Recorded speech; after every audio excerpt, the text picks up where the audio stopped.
which is asset managing brands. And to moderate this panel, we have Ms. Tatiana Veller, the Managing Director for Stirling Hospitality Advisors.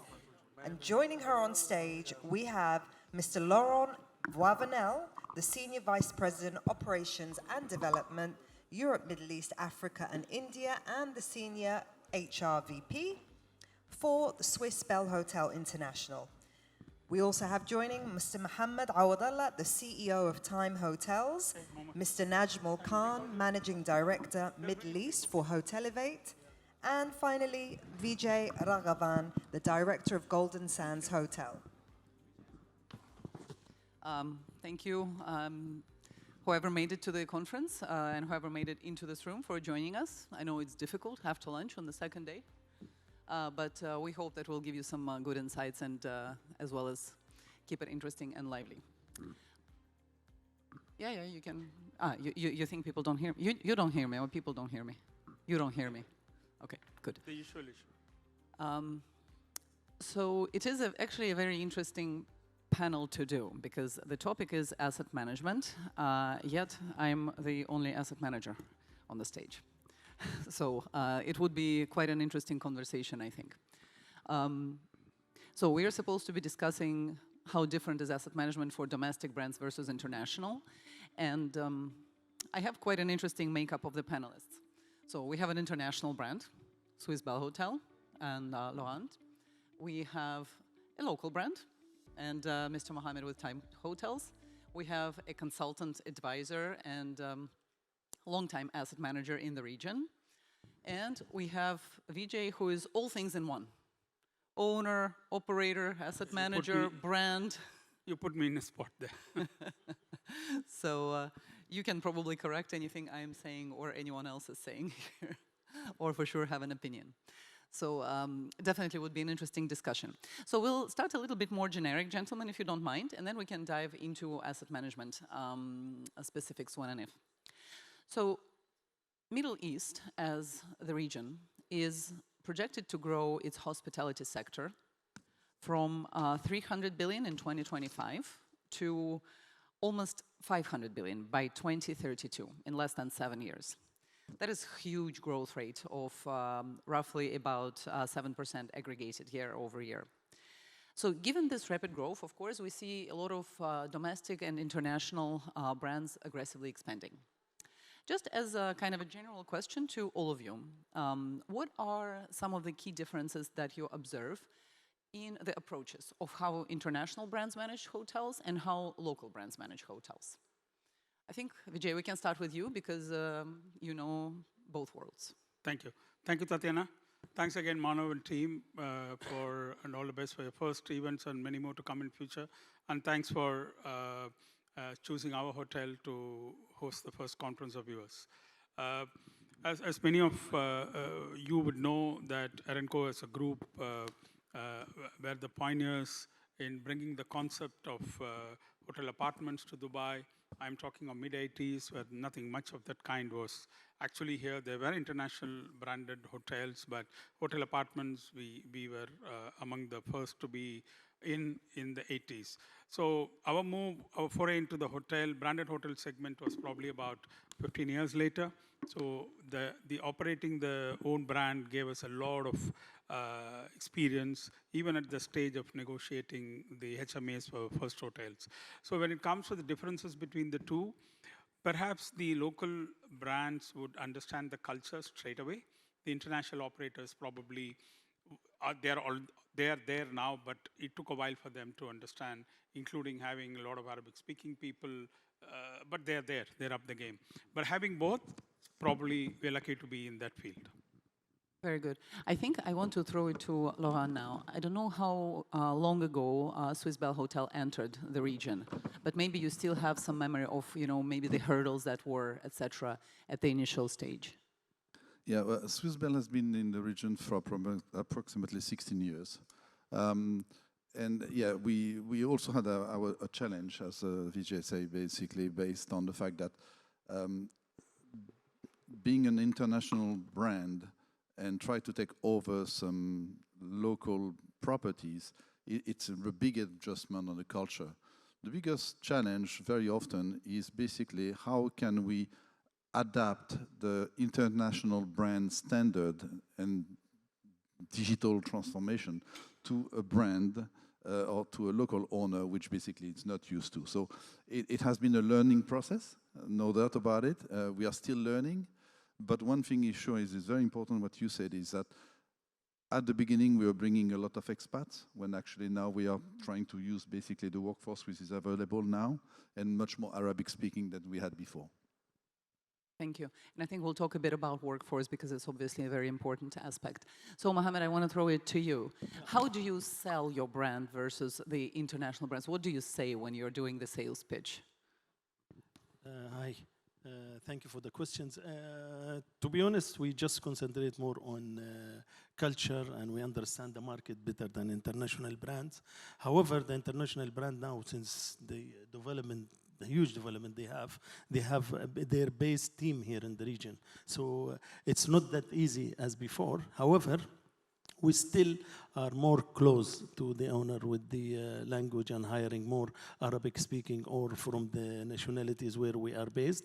And if we are in Africa, we are African and train them. It's quite, actually, it's a bit difficult also for us because once you get these kind of calibers, you have to train them from A to Z, especially in Africa and in certain country in Middle East.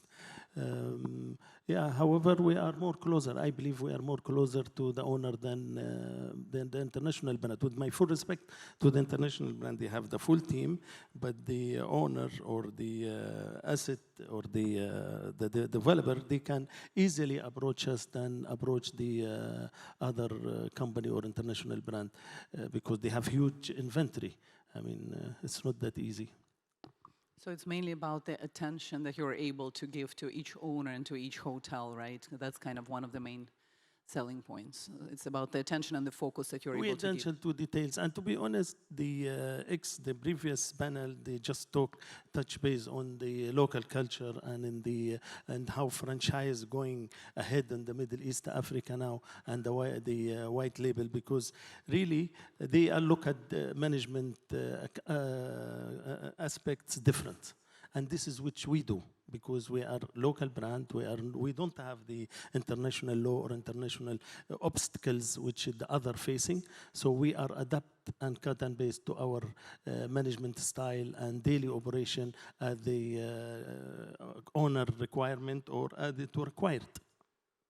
Absolutely. And Najmul, obviously you work with a lot of owners and you see them in the process of, painfully selecting which brand they will go with. And how do you see that they make this distinction on the basis of what? I think for most owners in this part of the world, I know some of them started their own brands because they see a lot of value in that, saying that instead of me having 12 assets and getting a flag on, I should at some point, because I already have a real estate portfolio, leverage that and have my own brand.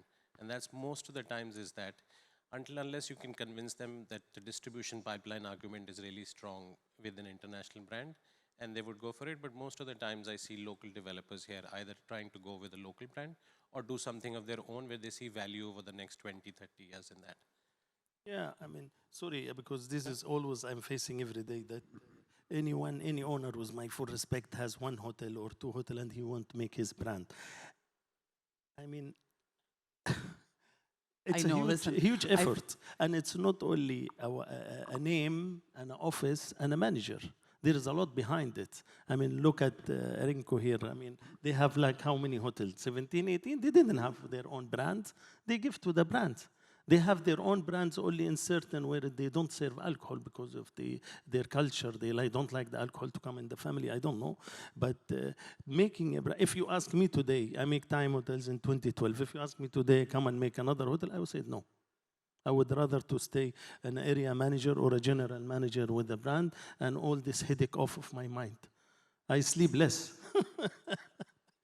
Because a trusting owner and you signed and you convinced him that you will run his properties and you achieve the target he required. It's not easy.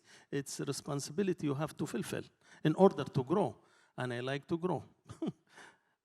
Absolutely. I fully agree with that. And Yes. I speak with owners all the time who want to set up their own brand. And it is rarely economically justifiable. Yeah. I'll just leave it at that. Now, even the distribution cost for your own brand, if you start out, is very huge, which is a hidden cost. You don't realize that. If you want to leave the whole hotel to the Expedias and the Booking.coms of the world, you can put any brand and work there.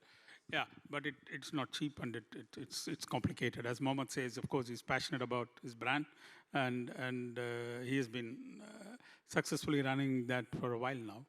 It's of course a mindset of the owners. We work with almost all the big operators in the world. We have more than almost about 20 properties branded, operated by international operators, where we clearly want to take advantage of the strengths in terms of the loyalty program. Each one of the operators we work with have a minimum of 100 million loyalty members. That goes a long way. And what we push them to do is to maximize system delivery through their own system and reduce the reliance on OTAs. That comes with a huge cost. So we started already kind of digging a little bit into my second question. So notwithstanding the fact that everybody wants their own brand, but still 70-75% of hotels in the region are internationally branded still. So, I mean, do you see that as a positive, or do you see that as a challenge? Because there is a lot of fees flowing out to many places, and only in some random cases do they stay in, like in the case when people go with the local players. I can take that. No, I think it's negative and it's wrong.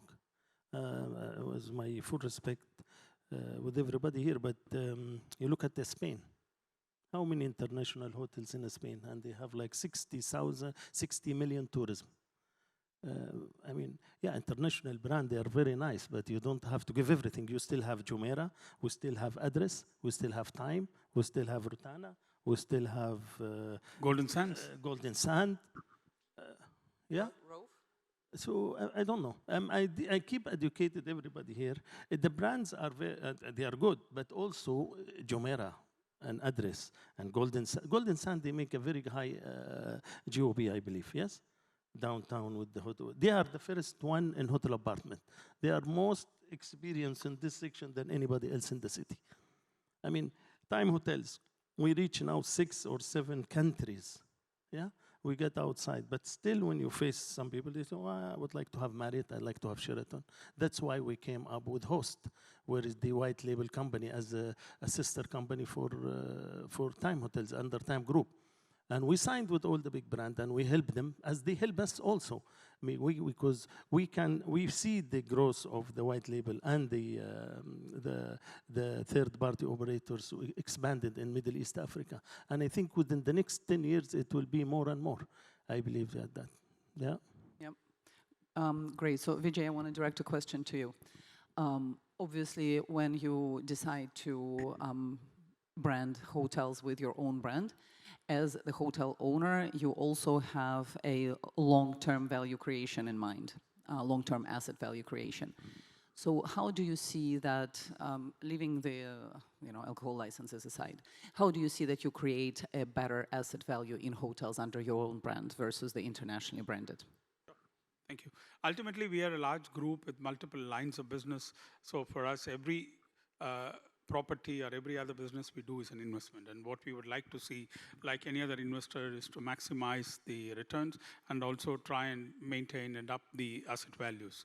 One of the reasons we decide first which of the options to go for, whether it's going to be an international branded or our own brand, it's on the type of the property, the location of the property. And we will obviously do everything which enhances the value of the standards by the respective property, which of course results in repeat customers, which strengthens our bottom line, ultimately helps improve the asset value in our balance sheet and also vis-a-vis the bankers. So the distinction between the two is clearly the location of the property, the type of the property, and what we expect the property to achieve. That drives our decision to whether to run it ourselves or to go for an international operator. And value creation sits more in the operational side or more than in the way you build it and then you maintain it? It's a combination of both. Of course, we are not only investors, we are the architects. To give an example, this entire hotel was architecturally designed by us. We did the entire interior design and fit outs, apart from supplying all the furniture and so on. So we have the long-term thinking in mind. We are not short-term investors. We don't flip any of our properties. So our objective is to build it for long-term. And on top of that, obviously, you need to continuously enhance your operational efficiencies, which results in a healthy bottom line, which helps the valuation, both from a valuation for the purposes of balance sheet or even when you go out to the banks for leverage. So it's a combination of both the way we build it and the way we continue to harness efficiencies in operation. Great.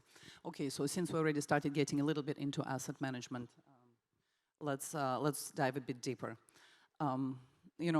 Quite honestly, when you start talking about asset management, you really need to distinguish between what you mean. When I'm being asked who is your main competition, I can give two answers. I can say it's Roya, and Francesco is somewhere in the room here, and I'm happily saying that they're my main competitor as a third-party asset manager. But then at the same time, I think my bigger competition is in-house asset management, which is something that you guys have, I'm sure, and some of the brands actually also started offering it as an additional value-add service. I mean, you really have to play it carefully how you put a Chinese wall between people who operate and people who asset manage, of course, but it's doable. Even a lot of the bigger brands now have that function. I think, Najmul, I want to direct this one to you initially. Obviously, the asset management as a concept arrived to the region very recently. I mean, 10, 15 years maximum, not maybe even 15. 7, 10 years maximum. So how do you see the techniques evolved and, the level of maturity of the market to be able to understand the concept of the asset management also evolved. So how do you see the evolution of the practices and how do you see the adoption of the asset management in the region here? You've been here quite a while. So the last 10 years, let me break it down into two things. I think the first thing how it's evolved, initially when asset management initially was only looked at that the guy who was asset manager was an ex-finance head of a hotel.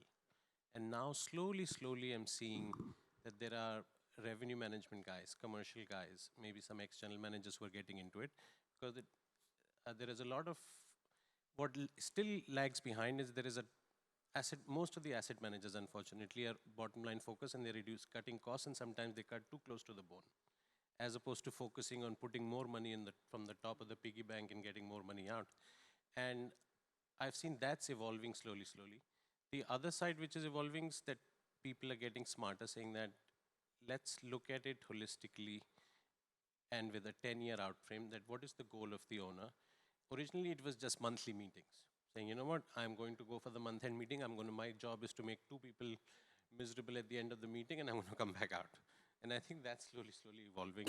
And I think Vijay gave a really good example last month, I think, when you met him, saying if you do it well, it's like you're the parent of a teenager and you have to be his friend and not get into a fight with the teenager. Great. Anything to add, gentlemen? By the way, I mean, obviously it's an open conversation, so if you feel strongly about any points that are being stated, feel free to jump in. Yeah, let me clarify something because I think it's quite interesting. Now, Swiss-Belhotel International has 150 hotels, and we operate in 20 countries. And in the Middle East, we have 12, and Middle East and Africa, we have 12, and we have an additional 10 on the pipeline. And when it comes to asset, we have very, very different type of asset managers. We have the asset managers which are basically running the hotel like Papa and Mama used to do 20 years ago. So basically, they are counting basically the FF&E and basically the monthly meeting.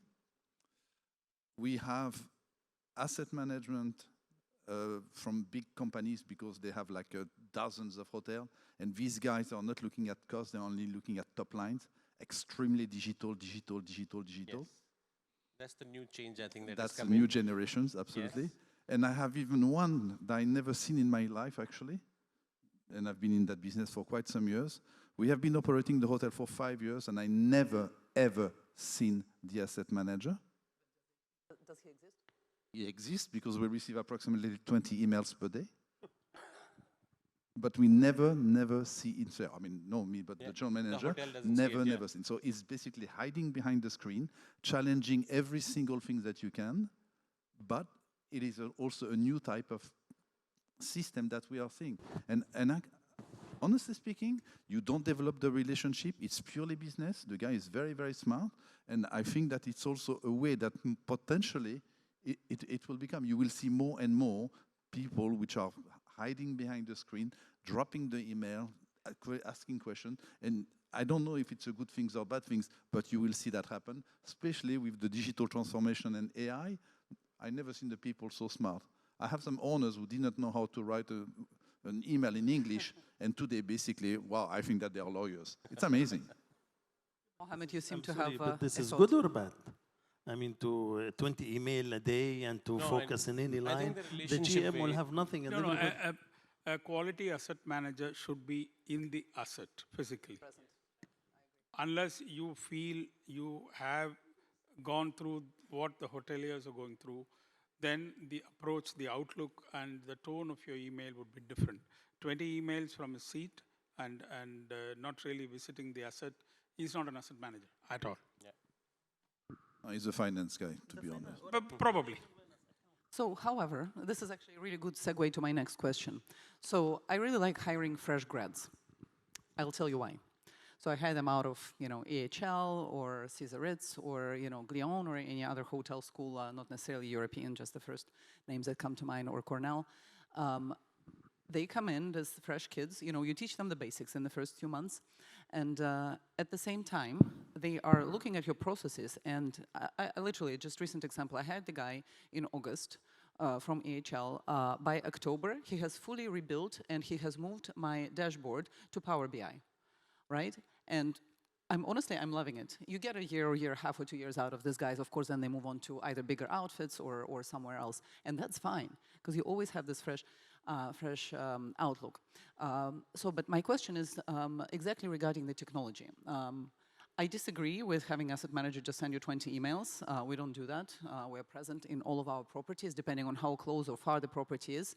Our RAG properties, of course, are very lucky. They see us every other day. Our Dubai properties see us every week. What are the current technological advances you think that will kind of change the way that we asset manage our hotels? I think the changes in business intelligence tools available now over the last 5 to 7 years have completely revolutionized asset management, even commercial, digital revenue. You could, on the 7th of the month, I could tell you how I will finish at the end of the month as a good asset manager, where the shortfalls are going to come from, what the sales team needs to do or should be doing, which segment is missing. Earlier, this was an exercise in the past, but now I could do it in real time for the next week and the next week and identify holes which is not possible, humanly not possible to do it properly. Tools like OTA Insight, which is, if you just look at an asset manager, it's telling you how many flight searches are happening 4-6 months in advance, which these tools were completely, people were not privy to it at all. You could have a 2-hour revenue meeting and fix your next 3 weeks and next 3 months with a good AI tool and somebody using it properly, which I think is if used well, I think it brings huge value to a business. And there are a lot of, technology is only as good as the person who's using it. I can give an hotel the best revenue management system, the best BI tool, and if the guy, and you get a login report at the end of the month saying the guy logged in 2 times in the last 60 days, it's not going to do anything for us.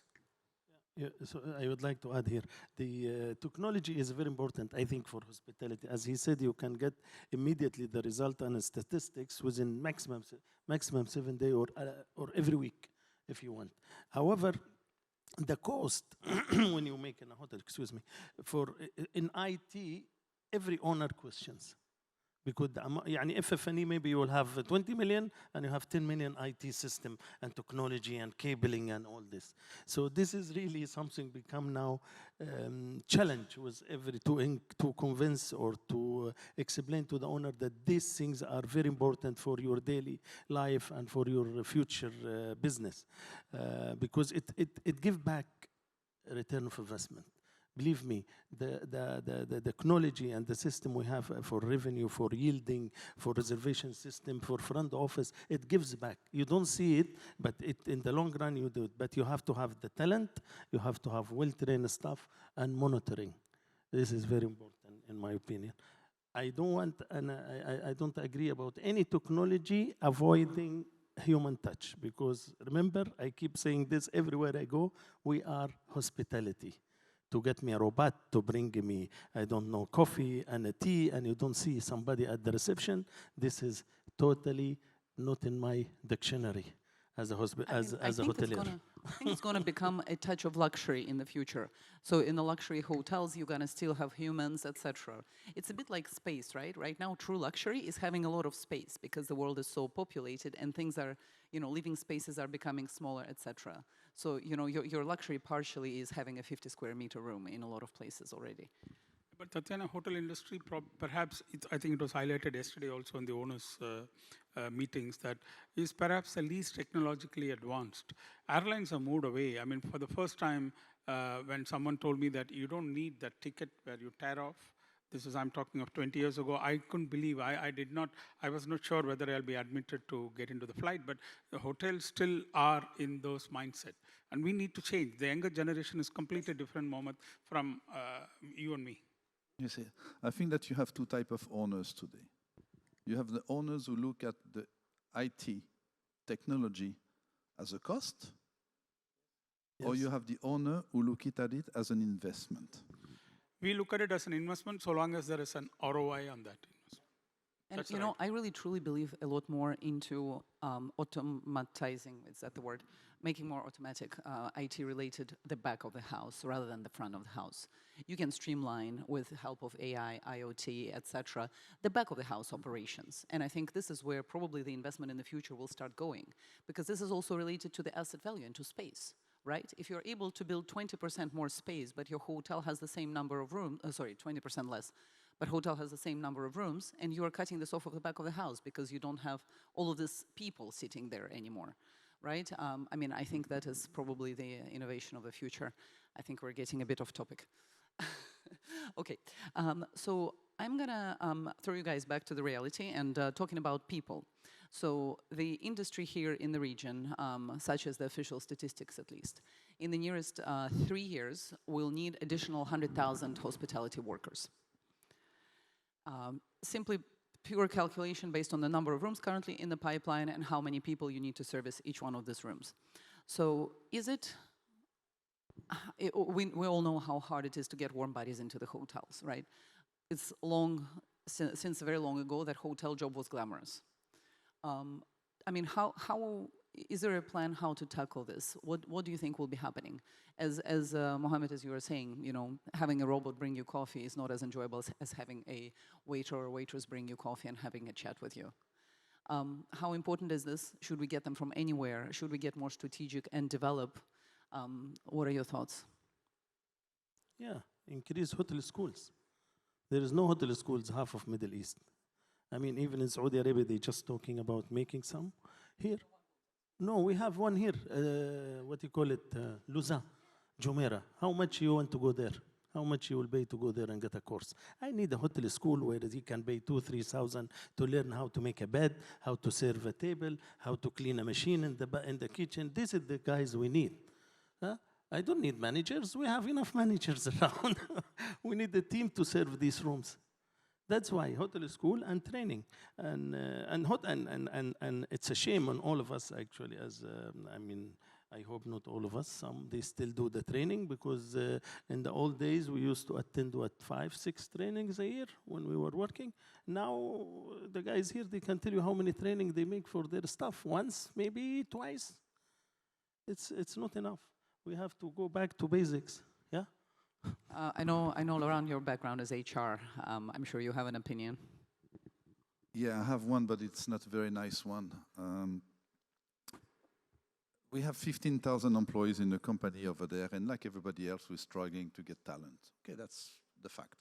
We have training program in place, extremely structures. We have development, talent, etc., etc. I suggested, it was not suggested, I mentioned something last time in my own company.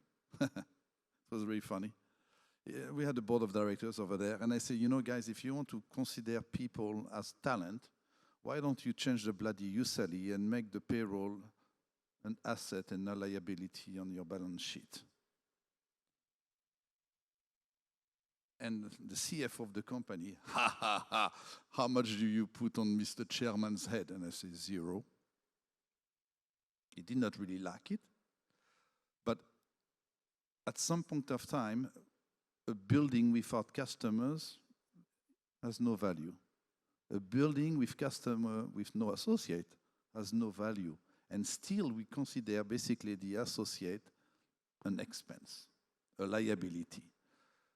As long as the people in the international community will not understand that the people are the true value of the asset, I think that basically we can talk about it for years over there and nothing will change.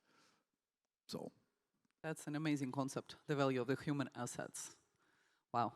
Vijay, any thoughts on this one? Well, it's hospitality is a very demanding profession. Few roles could be granted work from home option, right? So I don't know whether the sustenance of interest in the younger generation to come into the hospitality field, because they are now wanting a perfect work-life balance. And hospitality doesn't exist. Doesn't exist. It's very difficult to offer because Mohamed does not want a robo. He wants a nice-looking girl to deliver his espresso. So, but she will work from home and deliver. How is it possible? So it's a challenge. So it's an ongoing challenge for, and we need to adapt to the generation, and which is rapidly changing. You know, I mean, talking about the hotel schools and how they only breed managers, the deficit of the workforce is huge. I mean, it's a fact, right? We're all scrabbling to staff our hotels. I mean, imagine we're building. I think Abdullah said this morning from the stage, we're building 7,000 rooms in Iraq, where it currently has 6, and they all have to go into operation in the nearest 4-5 years, and then there is 7 more on the top of that before 2030. We're now discussing building a couple of vocational schools, because I mean you cannot bring all this many people from elsewhere, and then the whole question that this pulls with it is staff accommodation, transportation, etc. I mean those are all whole separate big businesses to run. But okay. Just on the staffing thing, I have a theory I want to share actually. Go ahead. Saying mostly, you know, we are staffed in this part of the world for high season. And then we run into summers, and then you try and send people home. Unfortunately, our summers are longer than 1 month. And what I thought of, and we were discussing this with somebody else a couple of months back, is saying to turn it on its head, that staff hotels for low season only. And then during high season, when you get into winter time, when Europe goes into low season, you have a 3-month or 4-month visa where people come and help you out, and then they go back to summer where it's their high season. And the big chains can actually start doing it now, because if they have international mobility and there are still people who are willing to relocate, come to a new region, work for 3 months, get a new experience, get into your new market and go back. Just a thought, I think. If I can update on that, since I'm part of the Federal Board for Tourism, we had a meeting last week with the Minister of Tourism and Economy. This is one of the suggestions put forward, both at the federal level and at the Chambers board here. They are open to 2 ideas. One, they want to actively encourage local, even expat interns to work at the hotel, especially during the summer. And they are very open to the idea of having people on a short-term 3 to 6 months visas, precisely to take advantage of the fact that currently we're looking at a beach club concept from Spain, right? They are actually completely closed from mid-November to mid-April, end April. That is perfectly That's our the time season. we need people. That's perfectly our season. So the brand came with the concept of an idea of, we rotate the staff. 4-5 months there, 5-6 months here, that's it. So that reduces the overall manpower number. And we also straight away get experienced staff. So that's an advantage, and the authorities are open to the idea of both interns and the short-term work visas? I mean, I think there are always several questions to it. One is visas, right? Other one is cost of moving people and housing people on both sides, because we here are set up for having all our staff coming from elsewhere. Mainly Europe is not, mainly in most cases, right? They don't have purpose-built staff accommodation. You have to place these people somewhere. And I think the third and probably the most important is there has to be some sort of agreement between owners in terms of the cross charges, sharing the costs, etc. I think this is kind of where it starts and stops usually. I mean, theoretically, it's a very good idea, of course, and it's very natural, right? I agree. It could be through the operator or it could be the franchisor brand. Ultimately, it will come to a stage where people will have mobility of movement, mobility of visas and work, hopefully. The visa cost, and also there is a lot of company manpowers. You can have them for 3 certain months, and they can provide hotel Every staff. hotel uses them for events, local manpower. We take people from large such entities, but this is a permanent solution. You don't go out for every weekend, kind of take people temporarily. No, we are moving stuff on a regular basis. One of the challenges that we'll be facing in the Middle East over there is also the regulations of the country, the security. Look at what is happening, for example, in Kuwait. Actually, they don't bring people; they are just send them away. They do not accept any visa for XYZ things over there. In Oman, for example, last year, 60,000 expats basically was requested to leave the country.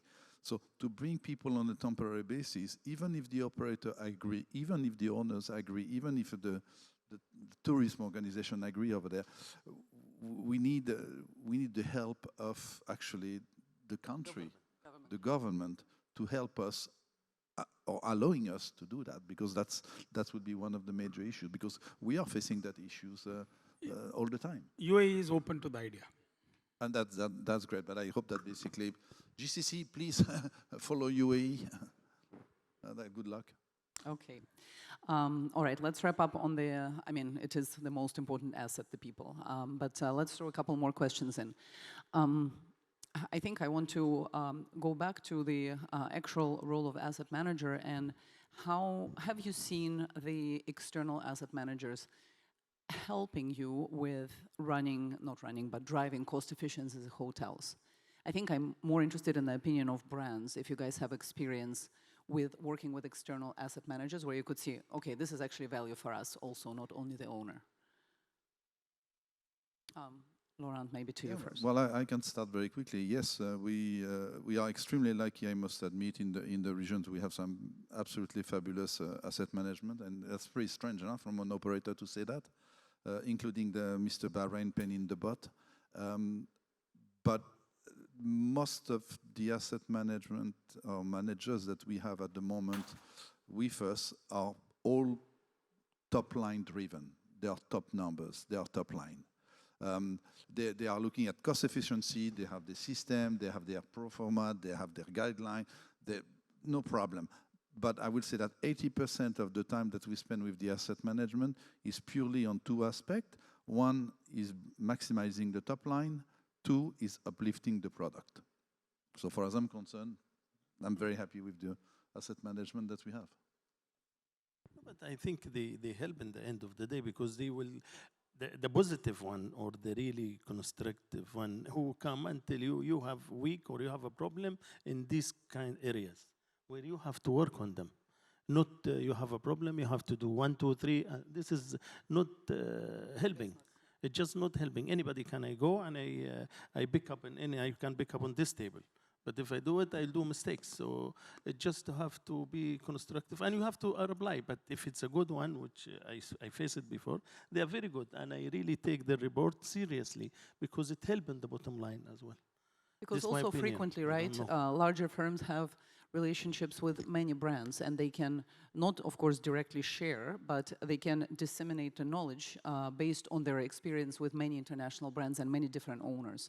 So, I mean, we're sharing techniques, etc., as ideas all the time with our hotels, without breaching confidentiality, of course. So, yeah, absolutely. I think it's not about international, it's a personal thing, as Laurent was saying, that you have good people and bad people across, and there's a bell curve Depends on if you get lucky or unlucky. Sometimes you get a proactive person who you work with and you remember him for the rest of your life, and then sometimes you remember somebody for the wrong reasons, absolutely, because he gave you so many scars that you still recover from it. I think either one's fine. I think if, as long as we are looking at long-term asset value and proactively managing it and not doing things reactively, it could be international and domestic. I think we're fine either ways. Okay, good. I do see that we have some interesting questions coming up. I want to leave a little bit of time for that.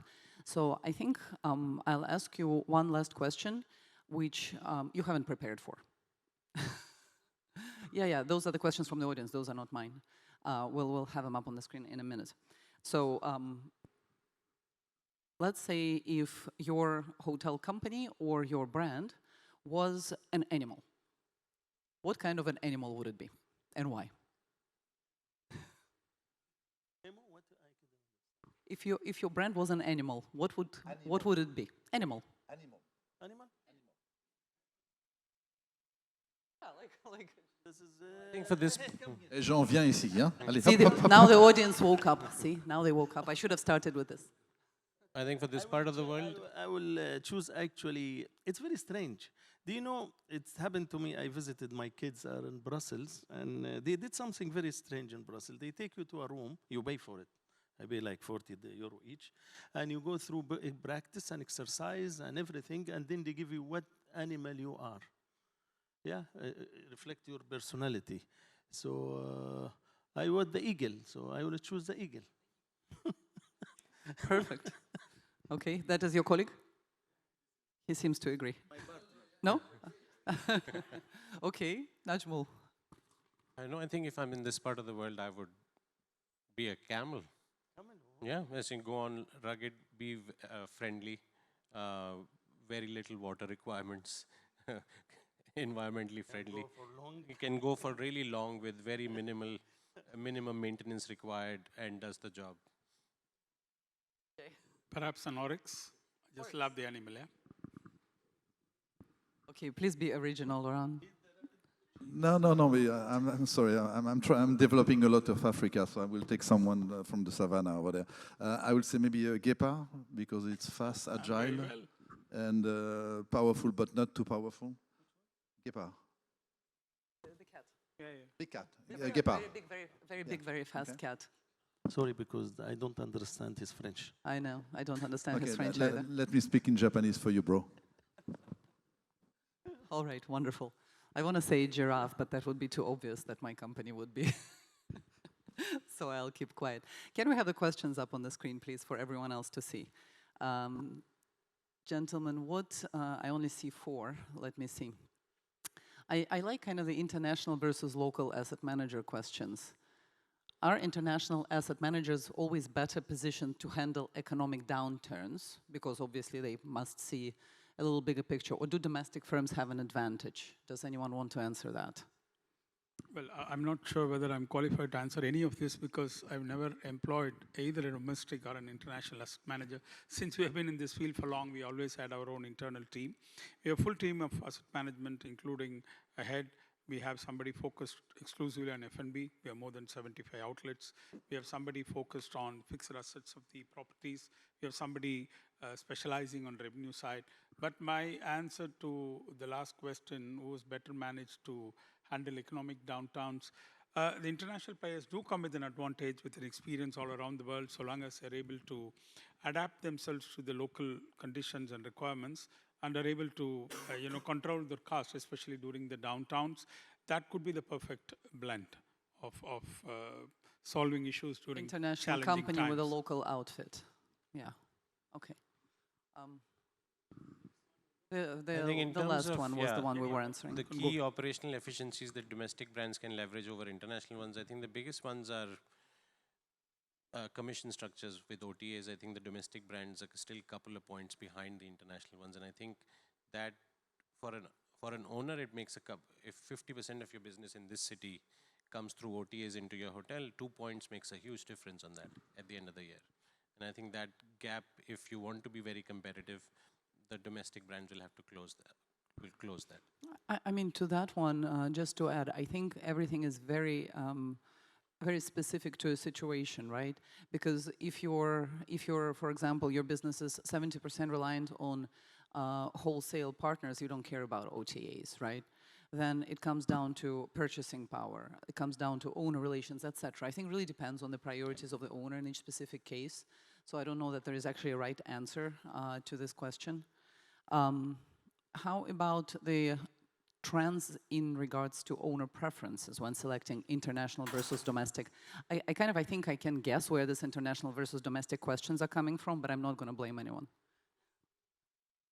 So what trends have you seen with regards to how owners prefer selecting asset managers, if at all? Usually it's the owner, it's you go in discussion between what's the benefit between international, and it's actually, it's always will go to the cost in the end. I'm sorry to say that, but in the end, how much this will cost and how much that will cost, and he will take his own decision, to be honest. I think I totally agree with you. I think that the owner will select an international company with a domestic footprint, definitely, regardless of the cost. And that's where I don't agree with you. I don't agree, but this is how it will play in this Middle East. I mean, okay, I face it, No, and I saw it. I think that. And I'll tell you what, there is a local asset management like Mr. Ramadan, Ru'ya are their best than the international. They are actually doing the report for the international. This is inside information. I know. Yeah. But the thing is that very often the owner is looking at the cost, and you're absolutely right. But our job as an operator, or when we recommend an asset manager, is not only to advise, is to show them the benefit on the top line. You know, you don't bring your cost to the bank. You bring raw profit. Okay, and I think that in the previous session here, they were talking about franchise versus white label and everything. And most of the owners are looking after the cost and cost and cost. It is our job not always to educate the people, because obviously we are not yet in the mature market. We are not in Europe here, okay? We are in the Middle East, where the people still need to be educated in many, many aspects. You know, maybe in 10 years or 15 years, you know, the Middle East and the UAE will be a very mature market. But in the business, we still call that a rising dragon. When the people will be mature enough, they will understand that cost is not actually the issue. What is the issue is how can you bring up the top line? Because obviously, if you spend $1 and you get 10 in revenue, well, it's better to spend $1 and get 10 in revenue than spend 0.5 and get $2 in revenue. So we are not there yet, but we are coming up. Europe, US, and some countries in Asia are already there, but unfortunately not us. I kind of like this question that's kind of first up on the screen right now. So asset managers drive hotel performance. So how is important hospitality operations leadership experience for success of asset managers versus young grads / finance entering asset management to foster strategic discussions with GMs? I'll give my experience and my opinion. You always have different tiers of people for different functions, right? I wouldn't put a young associate in a room with a general manager, a seasoned general manager of a hotel to discuss his performance. The role of these guys is obviously to sit back there and crunch numbers. They do attend the meetings, so they could hear and kind of, you know, gain knowledge of what the discussion is going about and how the questions and issues are being tackled, but they wouldn't have a direct discussion. And then you would have somebody who is very experienced, obviously, to have that conversation eye to eye. Also, I think asset managers driving hotel performance, I don't think that. I think the commercial team and the general manager and the brand are driving hotel performance. He's just the gatekeeper. So that's where I differ. It should be an ongoing collaboration between the asset manager and the let's say the top tier team of the hotels, especially the GM. And the asset manager job is to keep an eye, don't get into, you know, kind of a day-to-day nitty-gritties, but make sure that the direction is right, but highlight well in advance if he is able to see some early signs. Like if you're able to know by the 7th, you said, of the month, what will be the performance. Yeah, that's probably the way. But it should be a partner. It should be viewed as a partnership. It should be absolutely. Absolutely. Yeah. Okay, wonderful. We have 2 minutes left. Do we have any questions in the audience that we can all answer? I think if I can add to what I said, both the general manager and the asset manager should look at what's in the best interest of the property. Of course, all of them wear different hats, somebody from the brand, somebody from the ownership. So long as both of them look at what is best for the property, that's going to benefit every stakeholder involved, either the owner or the operator.